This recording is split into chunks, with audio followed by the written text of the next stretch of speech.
शारदीय नवरात्रि का आज 5वां दिन है और आज के दिन मां दुर्गा के 5वें स्वरूप मां स्कंद माता की पूजा अर्चना की जा रही है।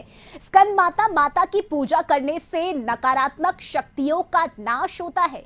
स्कंद माता अपने भक्तों के सभी काम बना देती हैं।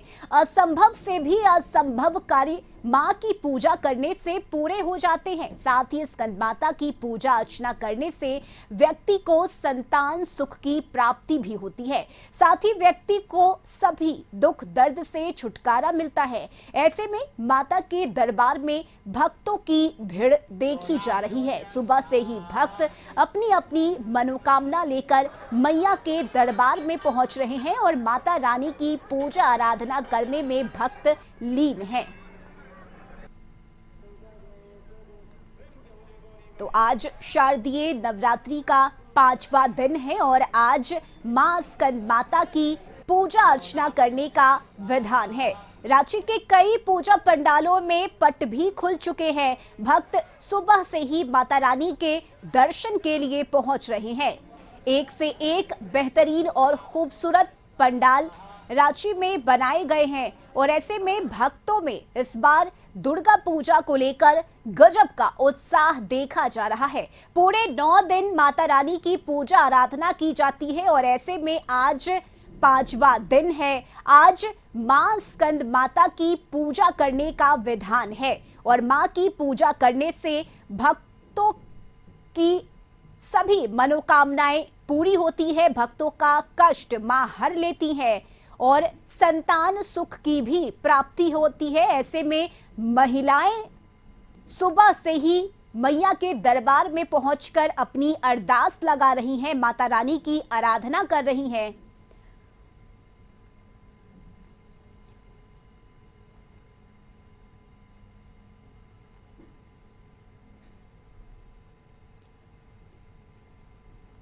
और रांची के पूजा पंडाल से सहयोगी अश्रुति हमारे साथ जुड़ गई हैं। अश्रुति, आज 5वां दिन है, स्कंद माता की पूजा आराधना की जा रही है और ऐसे में रांची के पूजा पंडाल की अगर हम बात करें तो एक से एक बेहतरीन पंडाल वहां बनाए गए हैं, खूबसूरत पंडाल बनाए गए हैं। भक्तों में भी उत्साह देखा जा रहा है। ऐसे में हम चाहेंगे पहले आप पंडाल की तस्वीर दिखाइए, इसके बाद भक्तों से बातचीत कीजिए।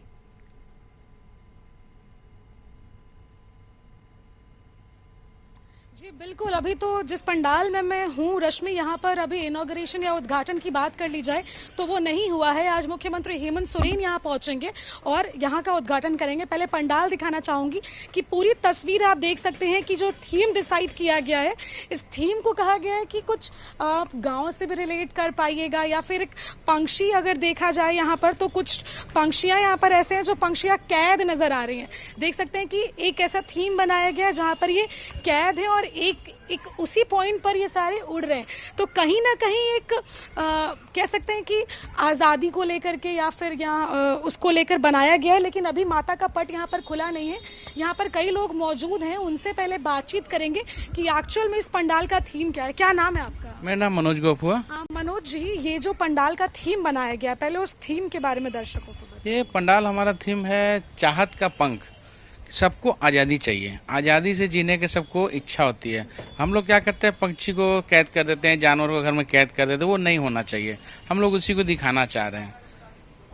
तो कहीं ना कहीं और जो जैसे मटके लगाए गए हैं या फिर ये थोड़ा आदिवासी जैसा भी थीम लग रहा है, या गांव की बात कर ली जाए तो यहाँ एंटर करते के साथ ही ऐसा लग रहा है कि किसी गांव के मठ में आ गए हैं जहाँ माता रानी विराजमान है। हाँ, उसी का थीम है हम लोग का। जैसे अगर आप बाहर, घर के बाहर घड़ा भी लगा दीजिए तो उसमें पक्षी रह सकता है, लेकिन वो आज़ाद रह सकता है। इस तरह कैद नहीं करना है उनको। आप घर के आगे मटका लगा दीजिए, वहाँ पर भी वो रह सकते हैं। इस तरह का बांस का ये बना दीजिए, इसमें भी रह सकते हैं। हम लोग यही चाहते हैं। तो ये कितने मटके इसमें लगाए गए हैं? ये 2500 मटके यहाँ लगाए गए हैं। 2500। और सारे मटके रांची में ही निर्मित? हाँ, सब रांची में निर्मित है। क्या बात है। और जो कारीगर यहाँ आए हैं वो कहाँ से आए? बंगाल के हैं। और कितने की लागत से अभी तक बना है? 25 लाख की लागत है। और मुख्यमंत्री हेमंत सोरेन आज आने वाले हैं, यहाँ पर बताया जा रहा है। क्या समय है उनका 5 बजे का समय दिया वो। तो भक्तगण उसके बाद दर्शन कर, उसके बाद हमारा पट खोल दिया जाएगा, फिर दर्शन। कब तक माता रानी यहाँ पर विराजमान है, यानी कि जो विसर्जन होता है वो कब? वो 12 तारीख को हम लोग करेंगे। 12 को है, 13 को विसर्जन होगा। तो कैसा, मतलब यहाँ पर हर बार की तरह भव्य तरीके से माता रानी को बैठाया जाता है, विराजमान किया जाता है। इस बार क्या लग रहा है, भक्तगण कितना ज्यादा यहाँ आने वाले हैं? या आसपास चूंकि राजधानी इसीलिए फेमस ही है कलकत्ता के दर्ज पर, यहाँ पर भी दुर्गा पूजा का पंडाल लगाया जाता है, तो यहाँ पर भक्तगण आना चाह रहे, कितने इच्छुक है यहाँ पर आसपास के लोग? ये अच्छे हैं हमारे लिए। हमारे पास हमेशा हम कुछ ना कुछ अलग पंडाल का थीम देते हैं, इसको पब्लिक पसंद करता है। तो चाहत का पंख कहा आपने। जी, चाहत का पंख। तो एक बार मैं अपने दर्शकों को बताना चाहूंगी कि इस पंडाल का थीम जो बताया जा रहा है वो चाहत का पंख बताया जा रहा है, क्योंकि सभी तरफ आपको चारों ओर चिड़ियां नजर आ रही हैं, कुछ कैद हैं, कई कुछ पिंजड़ों में कैद हैं, तो कई आसमान, खुले आसमान में उड़ते नजर आ रही हैं। यही बात कर ली जाए जहां माता रानी विराजमान है, तो चारों तरफ रश्मि में दर्शकों को दिखाना चाहूंगी कि चारों तरफ जो बांस से नक्काशी की गई है, बिल्कुल कह रहे हैं कि जो कारीगर हैं वो बंगाल से आए हैं और करीब 25-30 लाख की लागत से ये पूरा पंडाल बनकर तैयार हुआ है। मुख्यमंत्री हेमंत सोरेन भी आज शाम को यहाँ आएंगे, यहाँ उद्घाटन समारोह होगा, माता रानी का पट खोला जाएगा, उसके बाद भक्तगण यहाँ दर्शन कर पाएंगे। जी रश्मि। बिल्कुल श्रुति, और इस पंडाल की अगर हम बात करें तो बेहतरीन पंडाल है, खूबसूरत पंडाल है, और यही वजह है कि रांची का पंडाल आकर्षण का केंद्र रहता है। एक बार फिर से श्रुति चाहेंगे कैमरे के माध्यम से पूरी तस्वीरें दिखाइए, किस तरह से पंक्षी को पिंजड़े में कैद रख एक संदेश भी समाज को देने की कोशिश इस पंडाल के जरिए की गई है, वो तस्वीरें भी दिखाइए।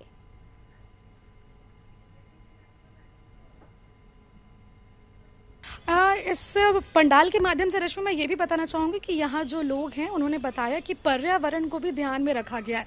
यानी कि ये तस्वीर आप देख लीजिए कि जो पंक्षी है, मैं अपने सहयोगी दीपक से गुजारिश करूँगी कि पंक्षियाँ यहाँ पर कैद हैं, यानी कि बिल्कुल एक तरफ कैद नज़र आ रही हैं और वहीं दूसरी ओर वो उड़ते हुए नजर आ रही है। यानी कि एक बहुत प्यारा मैसेज दिया गया है भक्तगण को या फिर रांची की जनता को, जो भी यहाँ देखने आने वाले हैं इस पंडाल को, कि कितने खूबसूरत तरीके से, बिल्कुल मैं बता दूं कि इसमें मैन मेड यानी कि जो कारीगर हैं उनके हाथों के द्वारा सारी नक्काशी की गई है, सभी को बनाया गया है। और जो आप चारों तरफ मटके देख रहे हैं, ये मटके रांची में ही निर्मित है और करीब 2500 मटके लगे हैं इस पंडाल को बनाने में और काफ़ी खूबसूरत तरीके से इसे बनाया गया है। जानकारी के लिए ये भी बता दूं कि आज माता रानी का जो पट है वो खोल दिया जाएगा और उसके बाद भक्तगण यहाँ आकर दर्शन कर पाएंगे। वहीं आज से लेकर के, यानी कि जिस दिन रामनवमी है उस दिन तक माता रानी यहाँ पर विराजमान रहेंगी। सुबह से शाम तक भक्तगण यहाँ आ सकेंगे, माता रानी के सामने अपनी मनोकामना को मांग सकते हैं और माता रानी कहते हैं कि मन से मांगी हुई इच्छा को माता रानी जरूर पूर्ण करती हैं। इस तरीके से जो आसपास के लोग हैं उनमें भी काफी उत्साह देखा जा रहा है कि उनके जगह पर, यानी कि यहाँ पर इतने भव्य तरीके से पंडाल बनाया गया है। और इस पंडाल के आकर्षण के केंद्र की बात कर लूं तो ये पंक्षी नजर आ रहे हैं और साथ साथ जो मटके लगाए गए हैं यहाँ पर वो नजर आ रहे हैं। जी रश्मि। बिल्कुल श्रुति, और पंडाल बेहतरीन है, खूबसूरत है। बहुत शुक्रिया आपका तस्वीरें साझा करने के लिए।